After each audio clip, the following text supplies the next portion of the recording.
What's going on there, YouTube, and welcome back to another comic book video.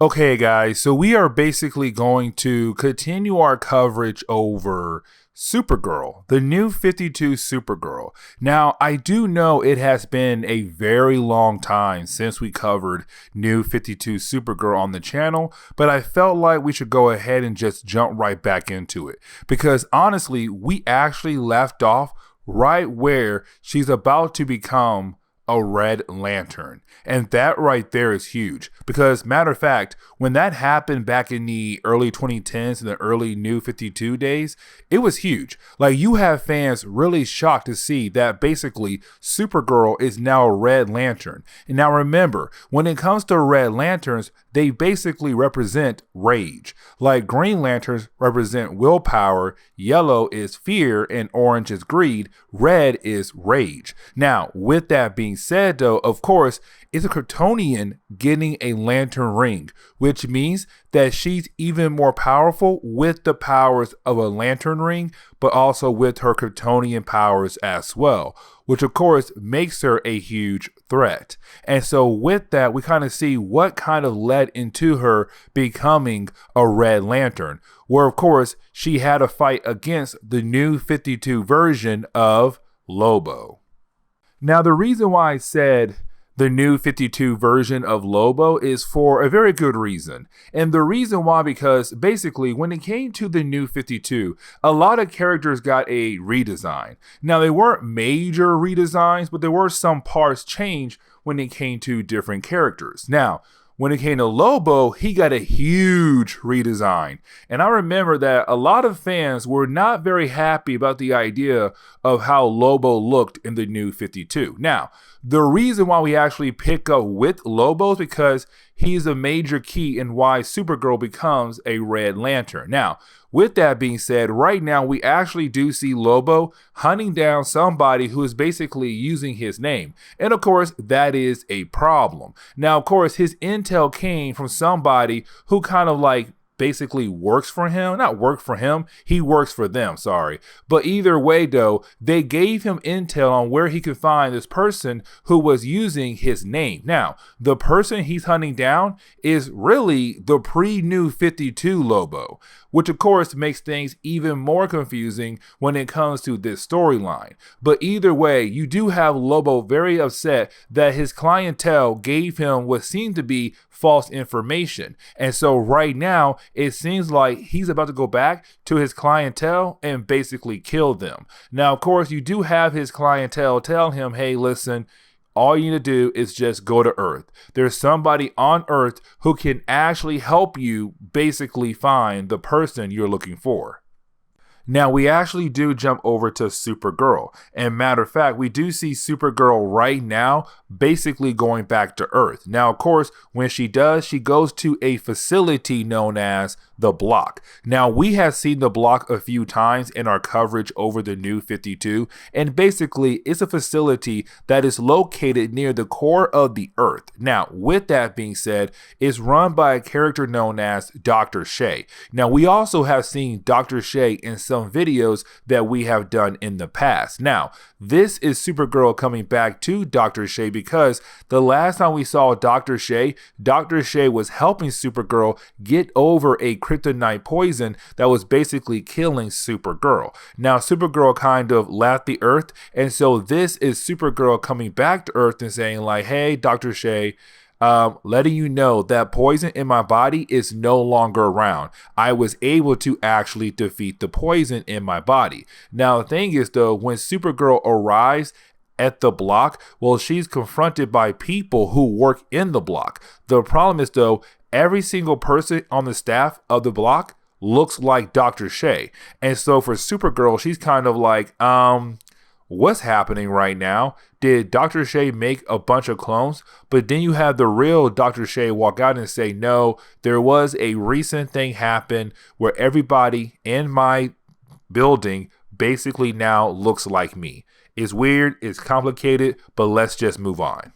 Now, this does lead into basically Supergirl getting some tests done by Dr. Shea to make sure that every single piece of that poison, that kryptonite poison, is no longer in her body. Now, of course, while Dr. Shea is giving her those tests, it's also Dr. Shea wanting to know how in the world Supergirl was able to get rid of that poison. Because the last time she saw Supergirl, it was weeks ago, and Supergirl was about to die. And now she's okay. It makes no sense. Now, you do have Supergirl kind of tell Dr. Shea that honestly, she has no idea what happened to that kryptonite poison. The only thing she knows is that her father, our cyborg Superman, gave her a cure for the kryptonite poison. But of course, it does kind of lead into a splash page where basically it's Supergirl reminding us everything she has gone through in the New 52. So like, for example, fighting her cousin, fighting against Hell, meeting Power Girl, and also fighting against her father, which is Cyborg Superman. But either way, the poison is no longer in her body, which is a great thing. Now, we actually do pick back up with Lobo once again, and right now we do see Lobo arriving on Earth. Now, of course, when he does arrive on Earth, he is trying to find the block, the facility, but he has no idea that basically the block is located near the core of the Earth. And so, of course, you do have his client tell him, listen, if you want to get to the block, you are going to have to use one of the many gates of the block to basically get to it, because right now it is located at the center of the Earth. And of course, you do have Lobo tell his client that basically if the intel does not work out for him, he's going to come back to her and basically kill her. Now, the story does jump back over to Supergirl and also Dr. Shea. Now, we actually do pick up with Dr. Shea telling Supergirl about the idea of making friends. Because when it comes to Supergirl, honestly, she only had one friend and that was it. And that was Siobhan. But of course, Siobhan became the Silver Banshee, and then that friendship kind of went south. And so, of course, Supergirl really has no friends at the moment. And so she really came here to Dr. Shea for more than just, hey, I want to make sure the poison is out of my body. It's also Supergirl coming here and saying, hey, listen, I need a friend. I need someone there to comfort me because I have gone through a lot in a very short period of time. But either way, while you have Dr. Shea and Supergirl talking to one another, well, that is the moment you have the client of Lobo actually call up Dr. Shea to basically warn her that Lobo is on his way to her. Now, of course, for Dr. Shea, she knows all about the race of Lobo, and she knows about Lobo as well. And she knows that Lobo is a very dangerous person, which could possibly mean that he could kill her for the information that he wants so bad. And so right now is Dr. Shea telling Supergirl, I need your help because you might have to fight against somebody who's really powerful, who's probably on level with your cousin. And that's how powerful he truly is. Now, you do have Supergirl actually go out of her way to talk to Lobo. Now, this is a huge accomplishment for Supergirl. And the reason why, because Supergirl in the New 52 was really never a character who would actually sit down and talk to people. Instead, she would attack you and then maybe talk to you after she had basically kicked your butt. But of course, this is Supergirl trying something new because Dr. Shea told her how powerful and dangerous Lobo could be. And so this is her hoping that their conversation could technically lead into something more peaceful. The problem is, though, Lobo is not a character you can talk to. Instead, Lobo is a character who's on a mission and he wants to make sure that mission is actually accomplished. And so this is Lobo kind of like, girl, get out of my way, because right now I have a mission, and that mission is to basically, meet your boss. And so he attacks Supergirl, which is a huge mistake because Supergirl gets very angry very quickly. And so, of course, she does get ticked off and she does attack Lobo. And this does lead into a quick battle scene between the two characters. Now, the reason why I say a quick battle scene is because while you have Supergirl basically beating down on Lobo, when she finally calms down, it does look like that basically she had killed Lobo. But when we actually jump into the second chapter, we actually do pick up with the idea that Supergirl did kill Lobo, that he is basically dead. Because right now, you do have a staff who work for Dr. Shea, who work for the block, are basically dissecting Lobo, trying to learn more about him and his race body. And so, of course, it's kind of like, yeah, he's dead. Supergirl, you actually did kill him. Good job. Now, with the death of Lobo, this begins the process of DC Comics beginning to give Supergirl a Red Lantern ring. And what I mean is that you do have Supergirl, again, trying to look at Dr. Shea as somebody who can basically comfort her. Because what Supergirl did was huge. Supergirl did basically kill Lobo, like she punched him and now he's dead. But of course, she did not want to do that. She did not mean to kill him, but of course she did, because once again, her rage took over. And so with that, it's really DC Comics saying this right here, this moment right here basically led into her becoming a Red Lantern, because she's realizing that her rage is just too much for her to handle. And with all that rage inside of her body, a Red Lantern ring sooner or later is going to find her. And when it does, it is going to bond to her, because all that rage built inside her body is a perfect host for a Red Lantern ring. Now, of course, you do have Dr. Shea kind of take her away to kind of talk to her for a brief moment. Now, of course, you know that Lobo is not dead, because with Supergirl and Dr. Shea walking away, and you do have some staff members kind of cleaning up the mess that Supergirl made just a moment ago, because once again her rage took over. While they're cleaning up her mess, that is the moment you have Lobo get back up, because all DC fans know that Lobo has one heck of a healing factor, and so he was able to get right back up, and of course means more problems for Dr. Shea and Supergirl. Now, for Lobo, he now knows he must be more prepared if he's going to actually be able to defeat Supergirl. And so, of course, he does have this knife that he's able to stab into computers that can basically gather any kind of intel he needs. And of course, the intel he wants right now is the intel on Supergirl, to figure out how in the world can he defeat her.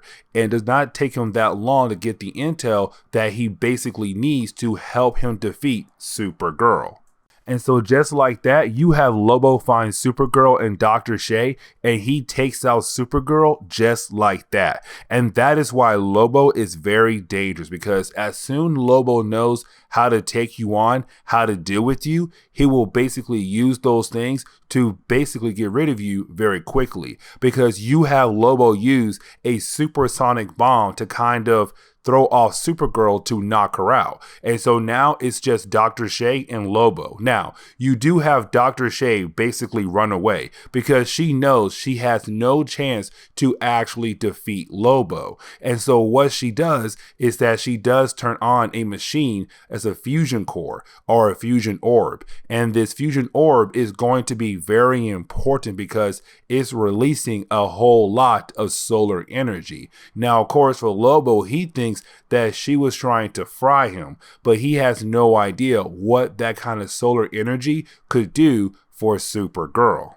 Now, you do have Dr. Shea run into a particular room. Now, the room she does run into is basically a room that's holding a character known as Blaze. Now, Blaze is a character where, if I remember correctly, she is the daughter of the Wizard Shazam, not actual Shazam, but the Wizard Shazam. And I want to say she is a powerful demon that's from hell, or she's the ruler of hell for a short period of time.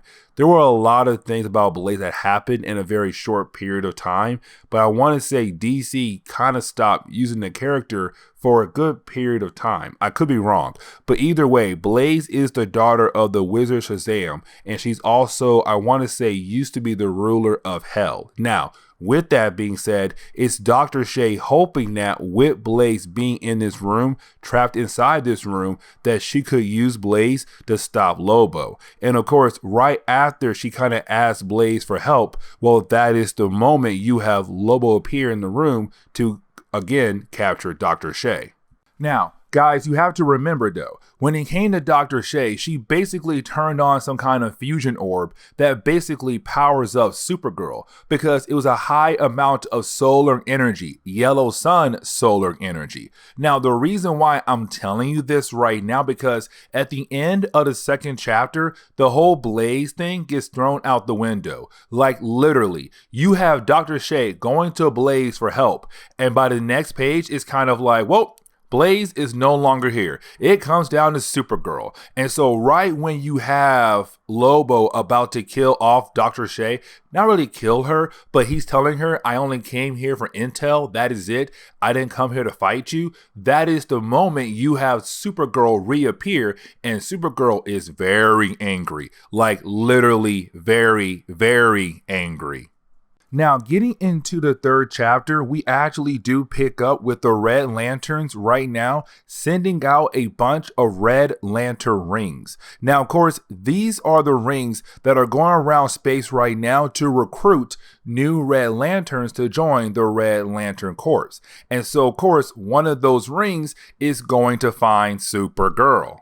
Now, we do jump back over to Supergirl fighting against Lobo. Now, this fight, it does last for a few pages. But here's the thing though, this is Supergirl full of rage. She is angry at Lobo, and she wants to make sure that Lobo actually dies this time. Like, that's how angry she is right now. She wants to make sure that Lobo is dead. Now, of course, you do have Dr. Shay tell the rest of the staff who work for the block to basically teleport Supergirl and Lobo out of the building. And the reason why, because right now, Supergirl is out of control. She's basically trying to kill Lobo, which of course means that she's attacking him throughout the entire building. And so sooner or later, the block is going to fall apart. And that right there is a very huge problem because remember, the block is right near the core of the earth. And so of course it's Dr. Shay saying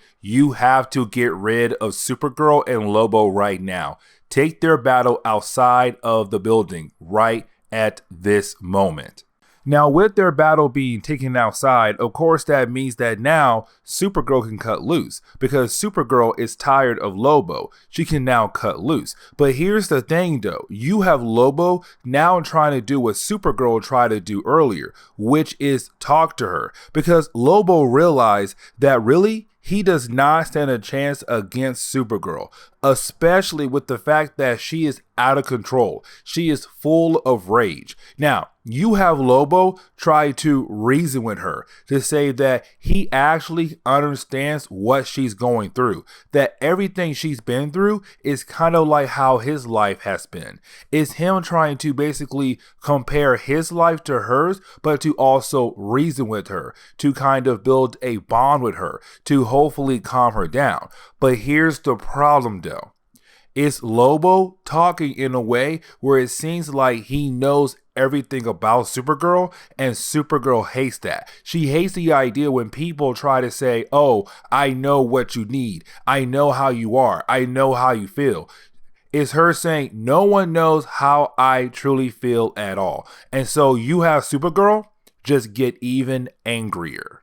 Now, this does bring in a character we have not seen for a short period of time, and that character is the Silver Banshee. Now remember, the Silver Banshee is a close friend of Supergirl, and with them fighting in New York now, Lobo and Supergirl, you have Silver Banshee look out her window and see Supergirl is right now in the middle of a battle, which means that basically Silver Banshee needs to step in. And so you actually have her kind of say, hey roommate, I'll be right back. I gotta deal with that right there. But getting back to the battle between Supergirl and Lobo, their battle, it does go on for a few more pages. It's Supergirl basically saying that she's tired of everybody thinking that they know what's best for her. They actually understand her. They know what she's going through. But it's Supergirl saying nobody knows what I'm going through. Nobody knows what it feels like to be me right now. No one truly understands me,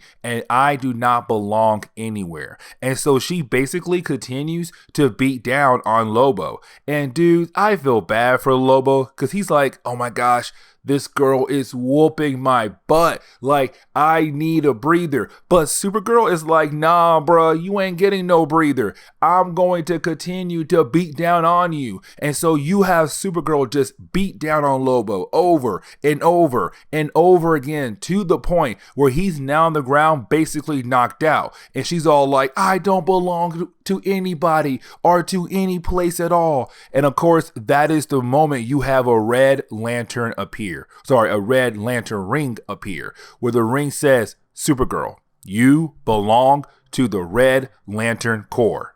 But then you have Silver Banshee arrive at the scene. And when she does, of course, she sees destruction everywhere. And of course, she's wondering, where is Supergirl? But that is the moment she hears ba-bum and ba-bum again. And that sound, ba-bum, only means when basically somebody is being converted into a red lantern. And that is the moment we see that basically Supergirl has been converted into a Red Lantern. Supergirl has joined the Red Lantern Corps. And this is where we are going to end today's comic book video. So please leave me a like down below and subscribe. Also, if you have any suggestions on books I should read, well, please let me know in the comments below, because you never know, your suggestion could be a future video down the road. But guys, I'll see y'all next time. Later.